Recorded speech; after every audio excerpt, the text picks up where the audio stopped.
Workforce development is a part of, again, a total restructuring.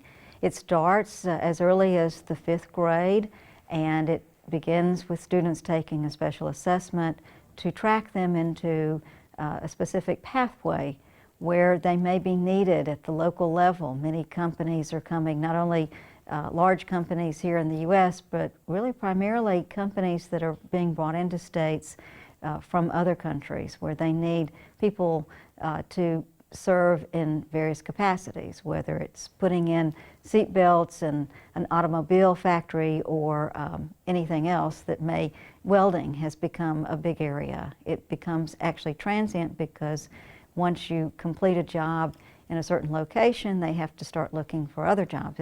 It pays well, but children are being funneled through a pathway specific to the need, not of the child, perhaps not even known to the parent, but the companies that are locating in specific areas where they need X number of workers.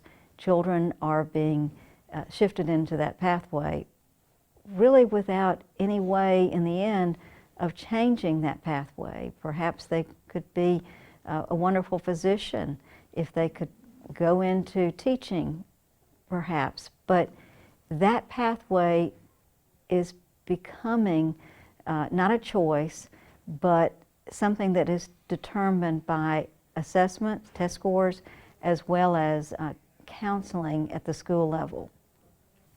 Well, in the 3rd grade often, which is when most of the assessments or testing begins, I've heard it not only in our state but across the country, that is at the point where the trajectory is determined as early as the 3rd grade. In the 5th grade, and you will see, starting in preschool, exposure to different professions. So that's pretty normal. That's what we did when I was in preschool at our church, and then we had kindergarten. You'd have people come and visit, firemen and so forth, and everybody wanted to be whatever that particular speaker happened to be that week, and it changed. Next week, the girls would want to be a ballerina, and then the next week it would be a nurse. That's normal.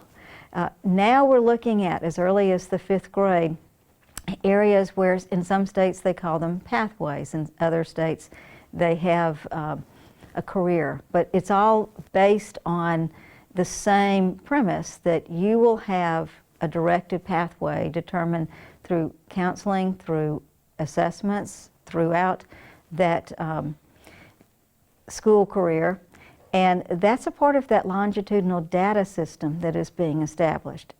The uniqueness of our system of education in America has been that great things have come from great people who were not necessarily considered well-known or what others may consider to be great. You think about those who created, who created the television set, who put together certain technologies that we take for granted today.